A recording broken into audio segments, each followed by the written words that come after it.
What is going to straight up squash the tension, excitement, drama, and psychic engagement of your game faster than rhetorical question? It's long rests. Don't let them rest, friends. This is a game called Dungeons & Dragons, not Serenity and Spa Days. If you want legendary, epic drama, then you need a way to clamp down on safety and rests. You want to know how to do it, I want to tell you how to do it. Let's dive bomb into the lab right now and get after it. Cyclopean overload! Critical hits. First things first. Can anything else be first? We're gonna use malice aforethought to build a solid mother-blubbing foundation of everywhere danger that can constantly threaten and push the players forward. Imagine inside your mind a deep, gnarly, blood-red stain spreading across your entire world map. Ugh. Once it's totally soaked, give it a good long stare.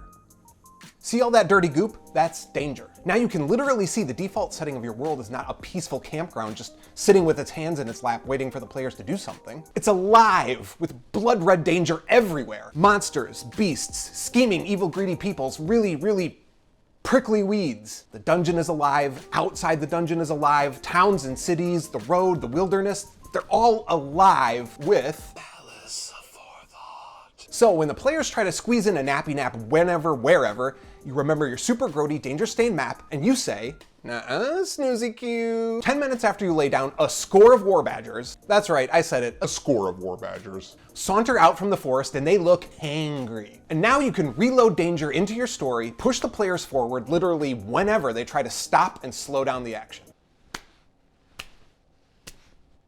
Quick aside before we move on, because I know this is going to come up, you're not threatening the players because you want to kill them and ruin their fun. You are creating the fun of an exciting, dramatic, memorable adventure through pressure and challenge.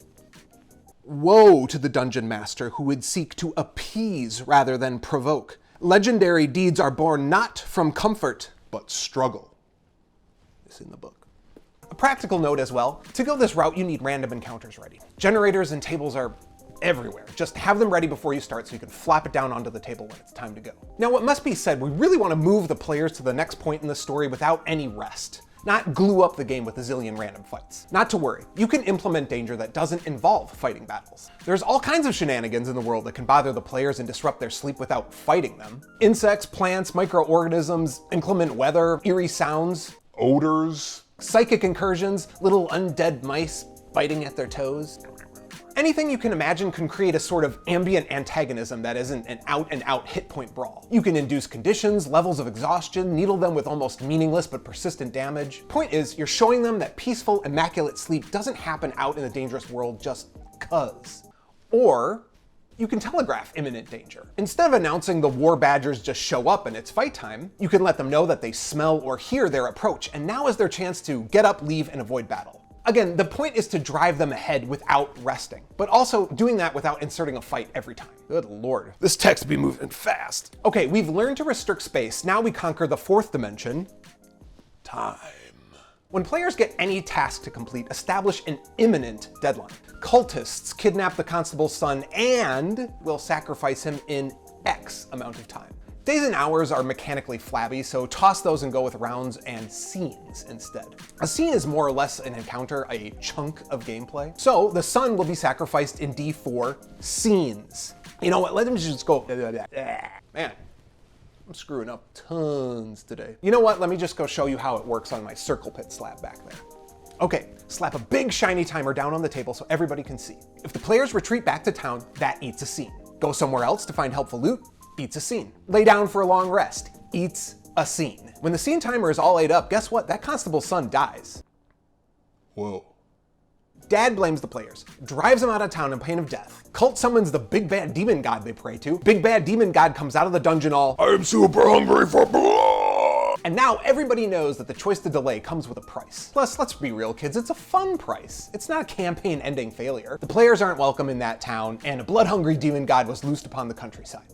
Those are fun problems to deal with. You know me, I always like to include a baby out with a bathwater, global thermonuclear war type option for all you true voyagers out there. And that is to just dump the idea of long rests entirely. Stop, for the apple juice sakes. Thinking of hit point and special ability regeneration is something that happens because the players find time to sleep.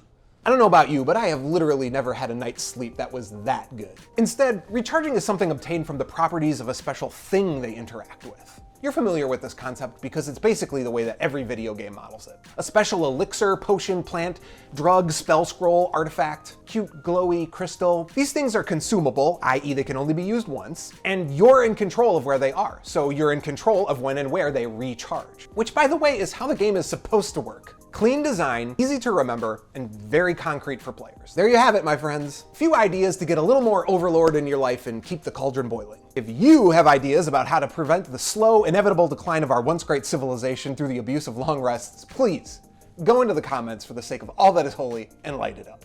Oh yeah, and subscribe.